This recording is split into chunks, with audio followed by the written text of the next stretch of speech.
For those of you who are part of the Pony Club or over on the Patreon, you will know last week I celebrated, quite frankly, a amazing call I made.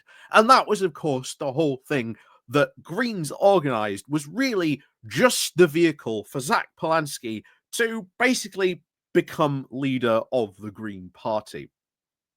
And now you have seen that happen. You've seen him announce his leadership. You're now seeing the, quote, Green organized campaign around trying to motivate the voters to get out and try and get him elected. Now, bear in mind, he is not an MP. He is not even sitting in Parliament. And there is a lot of stuff that you could easily say, why on earth would you want this guy to be your leader, to be your elected representative, when he's not even an MP? Say what you will about Carla Denyer or Adrian, at least they're MPs. However, this just goes to show you I think the fight that is about to break out in the Green Party, and it is not going to end up going well for them. Because two things will either happen. Either A, Zack Polanski will either win, and he will pretty much destroy any and all progress that the Green Party has made, that it's managed to sort of claw its way into, or he will lose, and he will throw the bathwater out with the bath and start trying to tear to shreds any progress or anything that the Green Party does, because it's not angry enough or it's not good enough. And I've got two things I want to go through with you today on this. First of all, we're going to look at an analysis being done by someone who's a senior political correspondent over at The Guardian, looking at this going, are you seriously going to elect this guy? That is nuts. And then we're also going to have a look at the comments from the Green Searchlight blog. And yes, I know they are part of the, quote, green gender critical people. However, the person who writes that blog is very, very well informed about the, shall we say, the ongoings and the minutiae of stuff that goes on in the Green Party. And even though they are incredibly turfy, I will gladly say that to their face if I ever got the chance to. And I think some of the stuff they say is incredibly hateful. It's certainly against trans people. What they have to say about some of the ongoing stuff in the Green Party, I think is pretty interesting, because they kind of get it right a lot of the time. Not, the anti-trans stuff that they post and publish, but they get a lot of the other stuff right, and have gotten a lot of interesting calls right in the past themselves, and have predicted some other, shall we say, interesting things that have happened as well. Mainly about maybe the upcoming bankruptcy that the Green Party might be about to face, which Zack Polanski doesn't seem to think is going to be a issue should he become party leader. But anyway, we'll see what happens. But before we do go on into this, please do remember to click the like, share, and subscribe button down below. Of course, there are links to my Patreon page, the one-off donation link called Buy Me Coffee, where you can buy me coffee, the YouTube thank you button, and of course, as always, there's the Pony Club as well. So, first of all, let's crack on into this. So, the Green Party must choose again between being election-focused or its activist leaders. So here we are again. Much as was the case back in 2021, the last time the Greens picked their leaders, members have a choice that could now be broadly presented as a more sober, election-focused professionals versus insurgent activists. On one side of the equation are, of course, Adrian Ramsay and Ellie, both MPs, and in the case of Ramsay, already a co-leader. 4 years ago, he and Carla Denyer saw off Emmanuel Wilcock and Tamsin Osmond with a self-started mission to change the party and win elections. And hey, they have done that. They have won elections. Maybe becoming their version of the party might be the right way to go in. But of course, not according to people like Zack Polanski, who pretty much ran through the Green Party conference a couple of years ago saying that centrists were the worst and that there should be no compromising on any Green Party policy or watering down of any policies to appeal to a wider electorate. Gee, appealing to a wider electorate. What a terrible thing.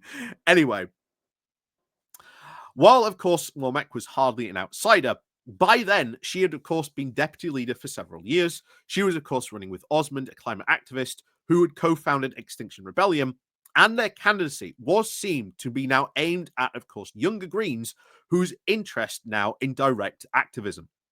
In, of course, that summer leadership election for which the party members of England and Wales will vote during, of course, August, Ramsay and Chowns, I think to say, are now up against Zack Polanski, who took over from Womack as the deputy leader back in 2022 and wants to turn the Greens into what he calls an eco-populism mass movement. As a London Assembly member who hopes to also become an MP, Palansky is not averse to the electoral route.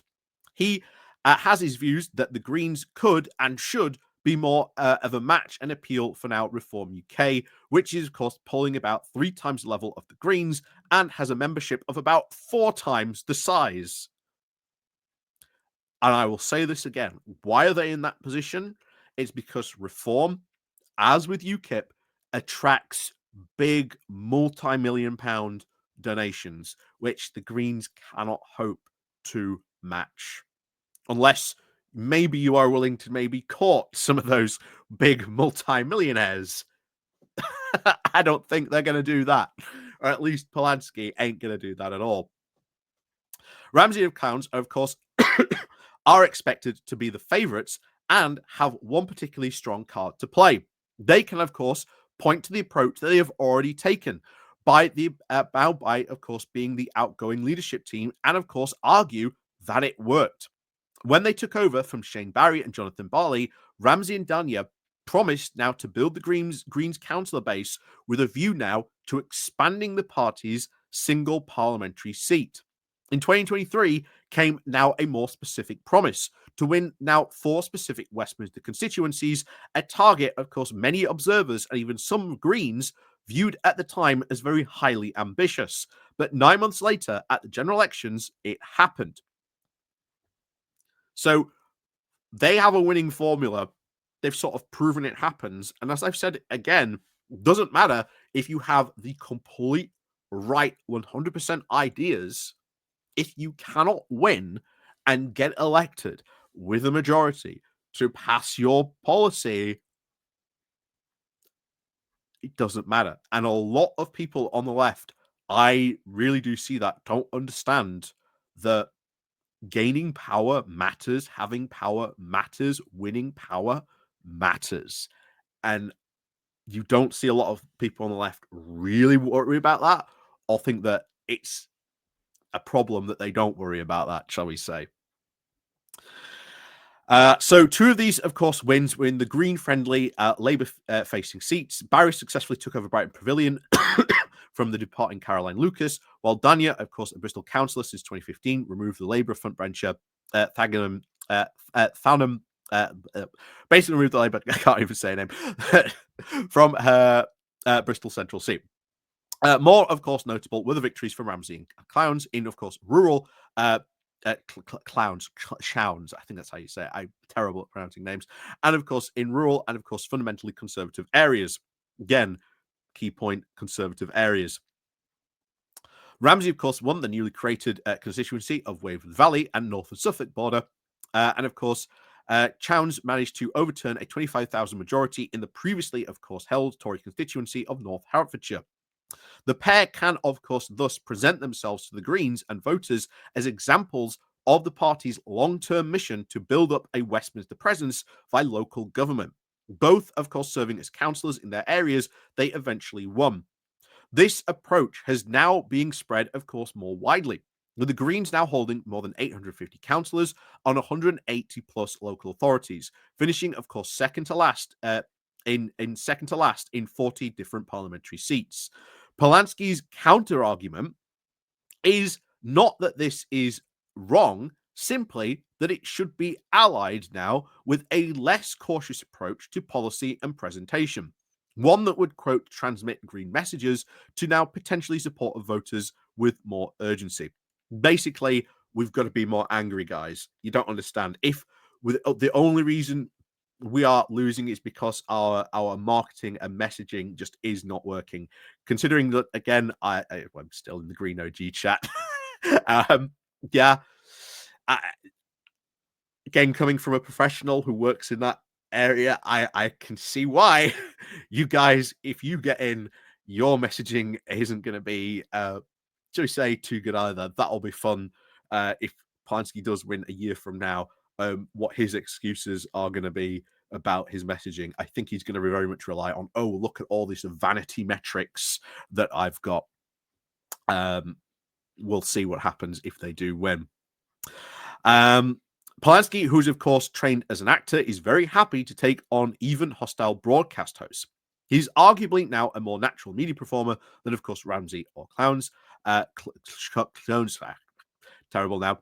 On, of course, the debate side, of course, for some members, his approach, sorry, on the debit side, now for some members, he will be a policy approach that can, of course, raise eyebrows, such as last week's suggestion that the UK should, of course, quit an out-of-date NATO. Wow, going back to the whole anti-NATO approach that the Greens used to have.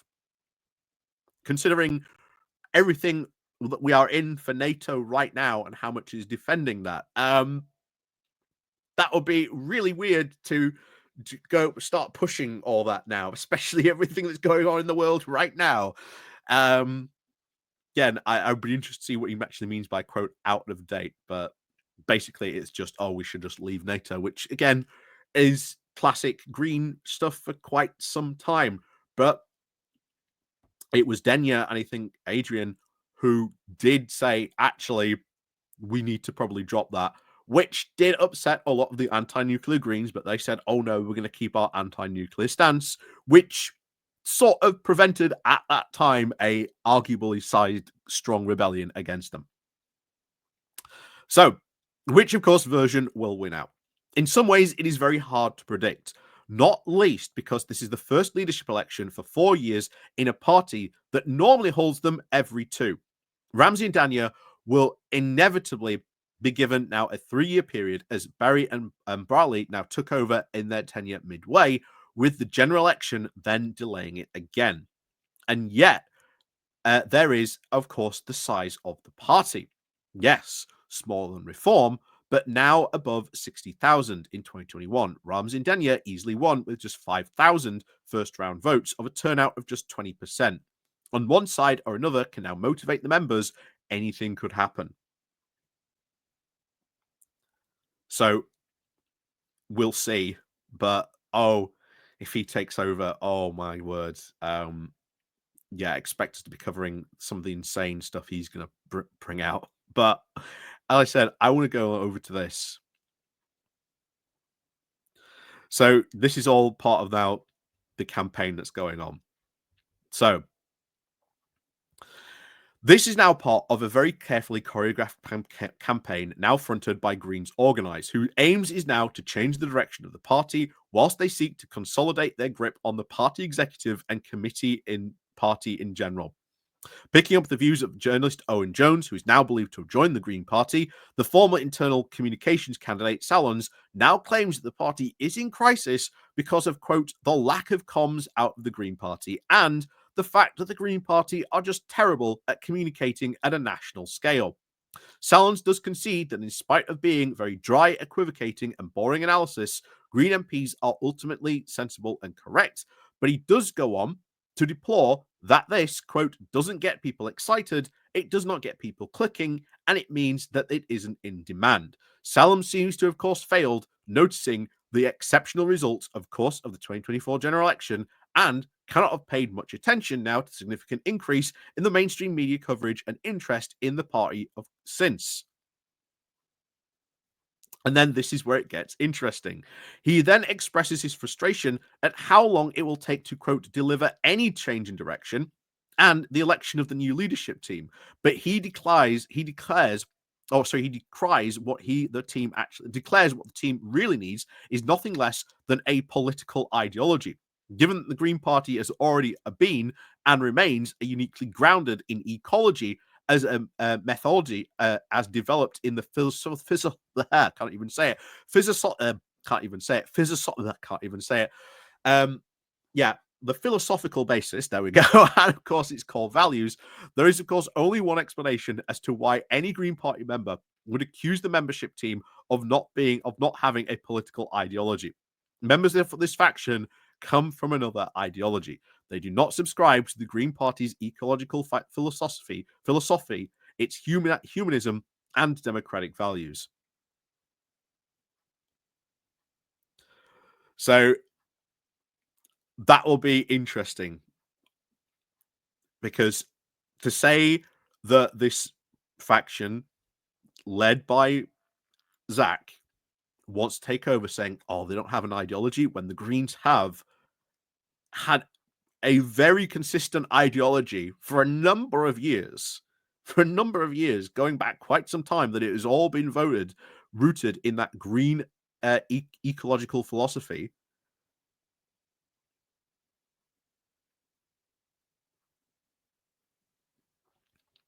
You know, kind of interesting that's what's going to happen to the party if he wins. I think they could be headed for quite some disaster, and I think you could see quite some fights forming. As Owen Jones penned back in his original article about the Greens organize, will this devolve into a civil war? Yes. Yes, it will. Oh boy. So when that actually happens, we will probably cover it. But yeah, things will, I'm sure, get quite interesting if he takes over. Oh boy. Oh boy, oh boy. So let me know what you think down below. And of course, as always, we'll see you all next time.